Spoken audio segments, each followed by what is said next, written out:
ปลาดีกว่าเดี๋ยวใส่เบิ่งดูโยมเบิ่งเนาะมื้อนี้บ่าวงมสาวเอาปลาดุกมาปล่อยอีกแล้วเด้อจ้าหลังจากที่ปล่อยไปแล้วฝนตกหนีหมดแล้วกำลังใหญ่ฝนตก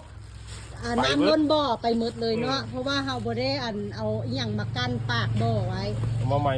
เอามาไหม้บ่ยอมแพ้เพิ่นว่าน่ะเดี๋ยวแกบ่เป็นบ่นี่เอามีดมาปาดอันนี้คือปลาดุกหยังคุยกับรัสเซียอุยกับรัสเซียผสมกันเลยจากโตนี่นะ150ตัวอุ้ยอยากไปลอกของนี่นาดิ150ตัวบิ๊กอุย100รัสเซีย50รอบแล้วนี่กำลังใหญ่เสียดายฝนตกเพิ่นเบิ่งนู่นมันใหญ่นะ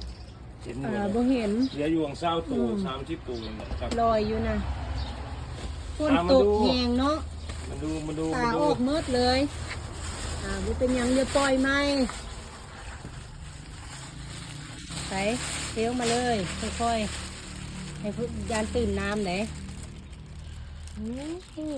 ให้น้ำเข้าไปหามันเถอะยานตื่นน้ำตัวไม่มองคือไล่ไส้แท้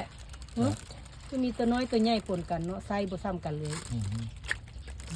กระดุกกระดิกกระดุกกระดิกออกมาแล้วค่อยๆค่อยๆมาแล้วมาตรงนี้โอ้ลงบักแหงบัดนี้ไปแล้วเดี๋ยวสิมาอัปเดตให้เบิ่งบัดเพิ่นใหญ่เด้อปลาดุกไปโอเคถ้าบัดถ้าเบิ่งบัดเพิ่นใหญ่จ้า